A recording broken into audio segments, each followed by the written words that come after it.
Yo, what is up guys? It's Pedro here. In today's video, I'll be talking about Brian Mitchell calling out a couple receivers or maybe one receiver from the Washington Commanders receiver room. I'll talk about who I think it is. I'll show you guys the clip, talk about some other stuff as well, including the Washington Commanders signing former Pittsburgh Steelers receiver Martavis Bryant, and also releasing a player as well. If you guys are new, make sure to subscribe, hit that like button and that notification bell as well. All those things help out a ton.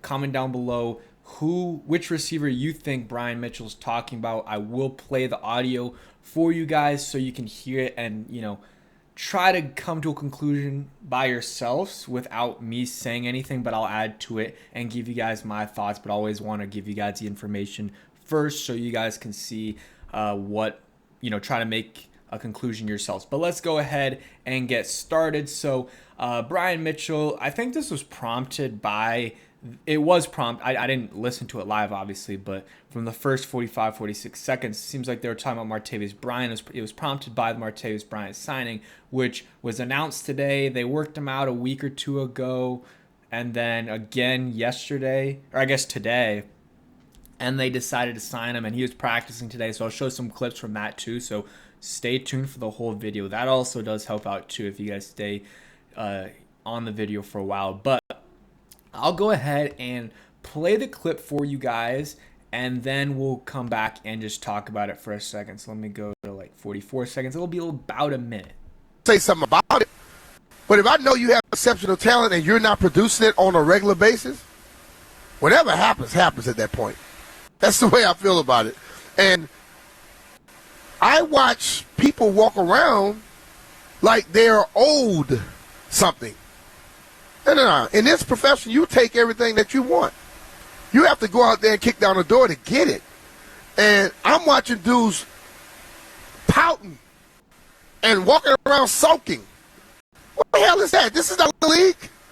This is the big leagues. And if you can't understand competition is going to be present and forget about it and move on and just go full speed every day, play every opportunity, then that's on you, because people get cut based off of body language. Okay? People get cut based off of body language. If I got two guys fighting for a job, one guy goes full speed every day, one guy's running the extra yard or extra 2 yards, the other guy... All right, so basically you heard that. He talked about, there was some more at the end a little bit there, but he starts cursing a little bit. And in the beginning, he talks about how, you can't really be complaining if they're bringing guys in, and it shows that, you're not producing the way they wanted you to produce. Obviously, it's not talking about every receiver there. Terry, they're not bringing in Martavis Bryant because of Terry McLaurin, but they might be bringing in Martavis Bryant because of some of the lower end receivers on the roster, like wide receivers 5 through 8, or maybe even some of the guys before then. Maybe, Jahan, maybe Diami. I don't know. I think he's more of a high upside camp body, a guy that, they might as well take a flyer on him, see what they can do with him. But B. Mitch then talks about how he doesn't really feel sorry for you if you got a lot of talent and you just aren't putting that work in, you aren't producing the way you should be. He says he's seen some guys with, bad body language, pouting around, walking around like, old guys. So it is what it is. It seems like there's no way he's talking about Terry, and I don't want to speculate too much. My guess, though, is Jahan Dotson. Just Jahan. It seems like he is a guy that does take offense to certain things, like maybe bringing in a guy like Martavius Bryant. I could possibly see it being Diami Brown too, just because, maybe he's like, I just had a big day against the Jets and they're bringing in a new receiver and he's kind of upset about it. That's kind of what B. Mitch was talking about. He said a bunch of other things too. Maybe that's the case. He also said, or JP said, there's a player too who's not excited about taking punt returns. It's probably Jahan Dotson's one of them. And wouldn't be surprised if the other one's Emmanuel Forbes. Not sure. This is all speculation, by the way. This is all speculation, so could be one of the other guys. But almost all the other guys who are returning punts have been returning punts for a while or undrafted free agent guys. And if you're complaining about that or not happy about it as an undrafted free agent, well, you shouldn't be on the team, because that's probably the only way you're going to be making the squad is by being a punt returner. So, yeah, I'm assuming it's Jahan, because Diami's never returned punts. He does play special teams, and he does it pretty well. He's a good gunner. But Jahan is really the only guy out of those top guys that's getting reps as a returner. I mean, Zacchaeus, but he's been a returner before, and he's doing well at it. And I think they want him as the main guy. So again, it's not great to speculate a ton, but just something to watch out for if this continues. And B Mitch is a little bit, he's an old school guy. He played here a long time ago, of course, and was successful. Should be in the Hall of Fame, or at least be as one of the finalists. But regardless, that's besides the point. He usually is hard on these guys, and rightfully so. But it's just an observation, because he is there. He works for 106.7 The Fan, but also is calling the game. So he's there a lot, and he knows what's going on, and he interacts with some of these players, and he does have his own sources. So do listen to what he says at least a little bit. It is something to watch out for. Let's see.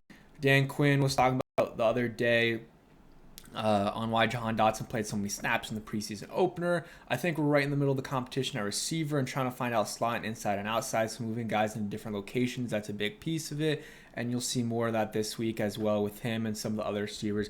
Really don't think it's nothing major there, just talking about competition. But like, if they did really, I don't know. It's really hard to tell right now. It's just a preseason, and camp will start to get a much better idea of things the first few weeks this season.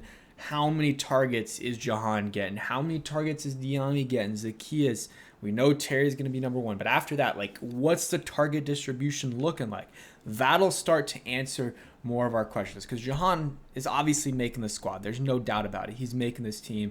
Diami Brown, there's no way he's not making this team. So we know those guys are making it. It's just a question of where are they in the pecking order, because before, maybe the draft, or let's say like right after the draft, we thought for sure Jahan was, penciled in as the number 2 receiver and probably the second leading receiver / tight end with, in terms of targets.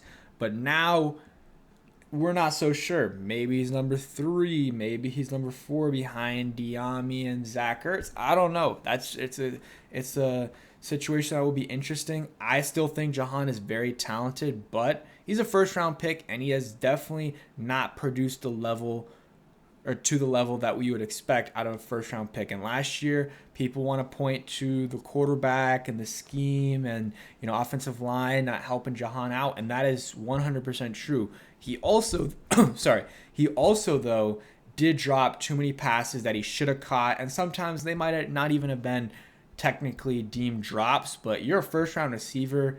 And honestly, these, they got to catch it. Even if it's not an easy catch, you got to come down with that catch. And he wasn't doing that. And that was very disappointing last year. Like that Giants game, the end of the that last play, I think it was like a 4th down or whatever. Wasn't an amazing throw by Sam Howell, but Jahan Dotson, he should catch that 10 out of 10 times. And he didn't catch it. Maybe not 10 out of 10, but like 8 out of 10, 9 out of 10. And he dropped it. So, yeah, he's got to step up this year. Still rooting for him for sure. Rooting for all these all the players on this team. We'll see what he does. Still gonna give him the benefit of the doubt until the season starts. But after that, like, the clock's ticking on Jahan. But I'm not definitely not giving up on him yet. Burgundy blog, from what he's heard, thinks that Dan Quinn might be feeling Diami more than Jahan. Okay. Here's a clip from practice today of Martavis Bryant. Running, looks a little stiff, but that could just be me. He's also older. He's a bigger body guy, good catch radius, and that's why Dan Quinn said they signed him. He also was with Dan Quinn last year in Dallas on the practice squad. So I'm not super connected to Dan Quinn, because Dan Quinn was a DC and Martavis Bryant was a receiver, but a veteran to bring in, maybe he can help out some of these younger receivers. Obviously, hasn't been in the league for a while. You can look at what Tony White said there in the comments. He played 44 games in 5 seasons from 2014 to 2018. Obviously, had the issues where he got suspended and stuff, but hey, that's not an issue anymore. If you get, he can't really get in trouble with that stuff with the league at least. So it shouldn't be an issue. We'll see. My guess, can't body, but the receiver room isn't very deep. So maybe if he's really looking good, he can make the squad as a back end of the roster guy, and maybe at some point in the season can start to get to, some PT. But practice squad is probably where I see him. But he's a good camp body to have on the roster, and we'll see what happens with him. But yeah, that's it for today's video. Hope you guys did enjoy. If you did, hit that like button, subscribe if you guys are new, and peace. Oh, also, if you guys stayed till the end, go ahead. I forgot to do it before I said peace, but comment Leonard Hankerson, one of the first receivers I started watching here. I mean, there's a few others, but he was one of the first. But yeah, thanks for watching. Hope you guys enjoyed, and peace.